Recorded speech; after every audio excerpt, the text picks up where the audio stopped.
வணக்கம் நண்பா. TNSTC latest செய்திகள். 15வது ஊதிய ஒப்பந்தம் தொடர்பாக போக்குவரத்து தொழிற்சங்கங்களுடன் இன்று பேச்சுவார்த்தை நடக்கிறது. போக்குவரத்து தொழிலாளர்களுக்கான 15வது ஊதிய ஒப்பந்த பேச்சுவார்த்தை இன்று நடைபெறும் என போக்குவரத்து துறை தெரிவித்துள்ளது. தமிழக அரசு போக்குவரத்து கழகங்களில் சுமார் 1,08,000 பேர் பணியாற்றி வருகின்றனர். இவர்களுக்கான ஊதிய உயர்வு ஒப்பந்தம் 3 ஆண்டுகளுக்கு ஒருமுறை போடப்பட்டு வந்தது. 13வது ஊதிய ஒப்பந்தம் கடந்த 2019ஆம் ஆண்டு ஆகஸ்ட் 31ஆம் தேதியுடன் காலாவதியானது. இதையடுத்து தொழிற்சங்கங்களுடன் நடைபெற்ற பல கட்ட பேச்சுவார்த்தைக்கு பிறகு 2022ஆம் ஆண்டு ஆகஸ்ட் 24ஆம் தேதி 14வது ஊதிய ஒப்பந்தம் இறுதி செய்யப்பட்டது. அதன்படி அடிப்படை ஊதியத்தை பே மெட்ரிக்கில் பொருத்தி 5% ஊதிய உயர்வு அளிக்கப்படும் எனவும் ஊதிய உயர்வு ஒப்பந்தத்துக்கான காலம் 4 ஆண்டுகள் எனவும் அறிவிக்கப்பட்டது. இதைத் தொடர்ந்து அந்த ஊதிய ஒப்பந்தமும் கடந்த ஆண்டு ஆகஸ்ட் 31ஆம் தேதியுடன் காலாவதியானது.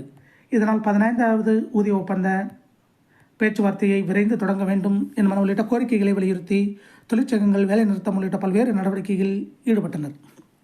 இது தொடர்பான தொழிலாளர் நலத்துறை முன்னிலையில் பல கட்ட பேச்சுவார்த்தை நடைபெற்றது. இதையடுத்து போக்குவரத்து தொழிலாளர்களின் 15வது ஊதிய ஒப்பந்த பேச்சுவார்த்தையை நடத்த 14 பேர் கொண்ட குழுவை அரசு அமைத்தது.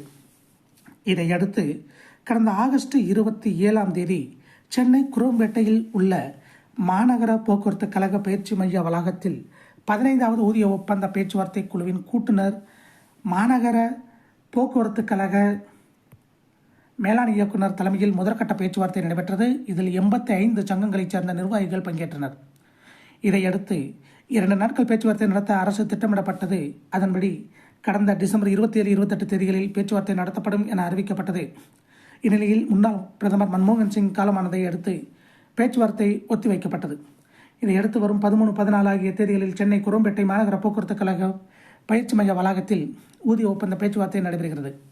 முதல் நாளில் தொமுச, அண்ணா தொழிற்சங்க பேரவை, ஏஐடியுசி, சிஐடியு, எல்பிஎஃப், ஐஎன்டியுசி உள்ளிட்ட சங்கங்களைச் சேர்ந்த பிரதிநிதிகளும், அடுத்த நாளில் இதர சங்கங்களைச் சேர்ந்த பிரதிநிதிகளும் பங்கேற்குமாறு பேச்சுவார்த்தை குழுவின் கூட்டுநர் சார்பில் சங்கங்களுக்கு கடிதம் அனுப்பப்பட்டுள்ளது. இதை போன்ற போக்குவரத்து துறை அப்டேட்டுகளை தெரிந்து கொள்ள நம்ம சேனல் சப்ஸ்கிரைப் பண்ணுங்கள், ஷேர் பண்ணுங்கள், லைக் பண்ணுங்கள். நன்றி, வணக்கம்.